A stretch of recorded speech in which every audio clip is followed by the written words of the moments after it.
People who slept 6 hours a night for 2 weeks performed as badly as someone who stayed awake for 24 hours.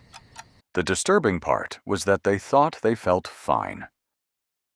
University of Pennsylvania once ran an experiment where they split people into groups. One group got 0 sleep for 3 nights straight, while another group got exactly 6 hours of sleep a night for 2 weeks straight. At the end of the experiment, researchers tested everyone to see how well they could focus and react. By the 14th day, the 6-hour group was performing just as badly as the people who had been awake for 24 hours straight. Cognitively, they were just as impaired as if they hadn't slept at all. When researchers asked people in the 6-hour group how tired they felt, most of them said they felt fine. They had no idea how badly their brains were actually functioning. That gap between how sharp you feel and how sharp you actually are is the whole story. And it explains something almost everyone has lived through, but never quite been able to name. Why you can function on 6 hours of sleep for weeks and still feel like your focus is falling apart for reasons you can't pin down. And it's not even a regular thing. They're just going to bed a little later than they should and getting up because the day demands it. 6 hours one night, 6.5 the next, always short of 7 or 8 they actually need. It doesn't feel like a problem because nothing obvious happens.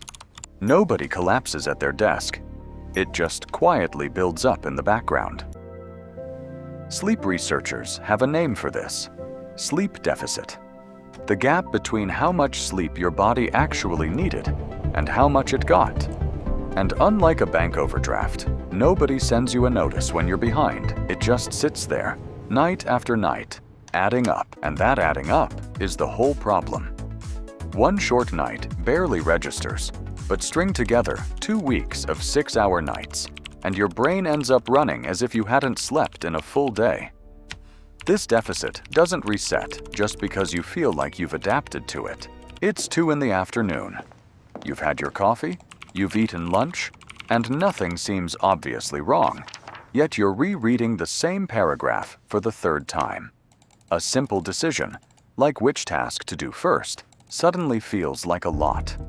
A slow-loading page or a mildly annoying coworker gets under your skin more than it normally would. That's not a willpower problem.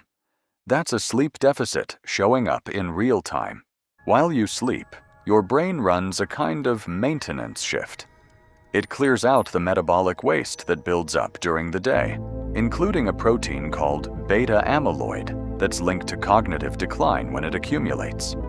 It also consolidates memory, filing away what you learned that day, so your mental workspace is clear again the next morning. When you cut sleep short, that maintenance shift gets cut short too. The waste doesn't fully clear, and the filing doesn't fully happen. Your prefrontal cortex, the part of your brain responsible for focus, impulse control, and decision-making, is especially sensitive to this. It's metabolically expensive real estate, and it's one of the first regions to lose function when sleep runs short. That's why a sleep deficit doesn't feel like sleepiness so much as it feels like a duller version of yourself. Slower thinking, a shorter fuse, and less of a filter. The weird part is, you stop being able to accurately judge your own impairment. That Penn study found that people significantly underestimated how cognitively impaired they were after 2 weeks of 6-hour nights. Your brain isn't just underperforming, it's also lying to you about how bad it's gotten. The tricky part about a sleep deficit is that the cause never feels like a bad decision at the time. You stay up later because it's the only quiet hour you get to yourself. You wake up early because that's when the day starts, whether you're ready or not. Neither one feels like a choice. It feels like something you have to do. And because the damage builds up slowly and doesn't show, nothing ever really tells you to stop. A single bad night won't wreck you, so what you're left with is a vague, creeping fog. The kind that's easy to blame on stress, a rough week, or just being busy. There's also a weekend trap that makes this harder to notice. Many people assume they can sleep in on Saturday, feel human again, and consider the deficit settled. Research suggests that isn't quite true. Sleeping in can make you feel more alert for a short while, but it doesn't reverse the mental fatigue that built up during the week, and it can throw off your schedule enough to make the following week's sleep worse. You make up part of the deficit, but you rarely clear it completely, and then Monday arrives and you're back where you started. So it's not really a habit of not sleeping enough in any obvious way. It's more of a slow, quiet erosion, one that never looks like an emergency, so it never gets the attention it actually needs. Take two people doing the same job. Person A sleeps 7.5 to 8 hours most nights. Person B is consistently getting 6, sometimes 6.5 hours. Not a noticeable shortfall, just a little short, night after night. Person A's focus stays reasonably steady through the day, aside from the normal post-lunch dip that passes on its own. Person B is technically functioning, showing up, getting through meetings, and hitting deadlines. The comparison comes from studies showing that a full day without sleep impairs you as much as drinking up to the legal driving limit. It's not the kind of impairment you'd spot from the outside. It's a subtle drop below where they'd normally be, day after day, that they never catch themselves. Let's do a math over an entire career. The gap between a well-rested brain and a chronically underslept one isn't about one bad afternoon. It's years of decisions made just a bit slower, work that's just a bit below what you're actually capable of, and none of it ever obvious enough to fix, because nobody feels like they're in crisis. There's more at stake than just focus. Researchers have linked chronic short sleep to a higher long-term risk of a weaker immune system, weight gain, and cardiovascular strain, even in people who don't consider themselves sleep-deprived at all. It isn't just costing you one afternoon. It's a pattern your body is quietly keeping track of for years. You're probably expecting some big sleep hygiene routine here. Blackout curtains, magnesium, a $400 mattress. Those can help a little, but they're not the real fix. Because the real problem usually isn't how well you sleep. It's that you're just not giving yourself enough time to sleep in the first place. The real fix is simple.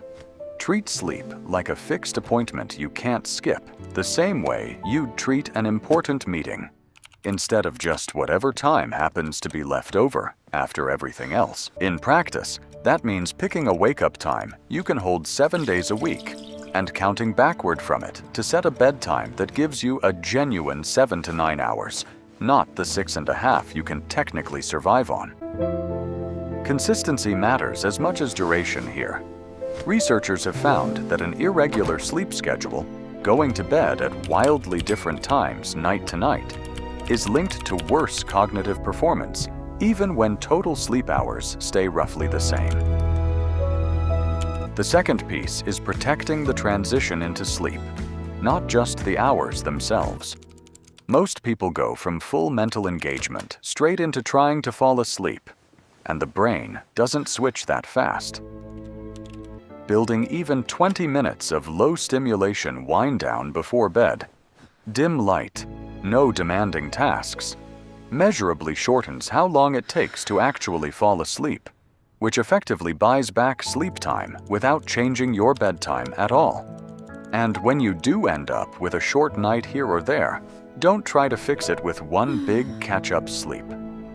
Research suggests it's better to pay it off slowly, an extra 30 to 60 minutes a night over several nights, rather than trying to wipe out a week's worth of lost sleep in one long weekend snooze. Remember that group from the Penn study, the ones running on 6 hours a night for 2 weeks, insisting they felt fine while actually performing like they'd been awake for a full day? That's not a willpower problem. That's just what a sleep-deprived brain does. It quietly gets worse while telling you everything's fine. Here's the good news. This turns around fast. Unlike a lot of habits that take months to fix, sleep deficit responds quickly. People who fix a chronic pattern of short sleep usually notice sharper focus and steadier energy within just a few days of getting a full night's sleep, consistently. Your focus was never broken. Your brain just never got the time it needed to finish the job it does every single night. So tonight, do your brain a favor and let it clock out on time. It's been working unpaid overtime for years and hasn't even filed a complaint. A few take away. 1. Block it like a meeting. Put a fixed sleep window on your calendar and treat it as non-negotiable, not the thing that gets sacrificed first. 2. Pay off small, not big.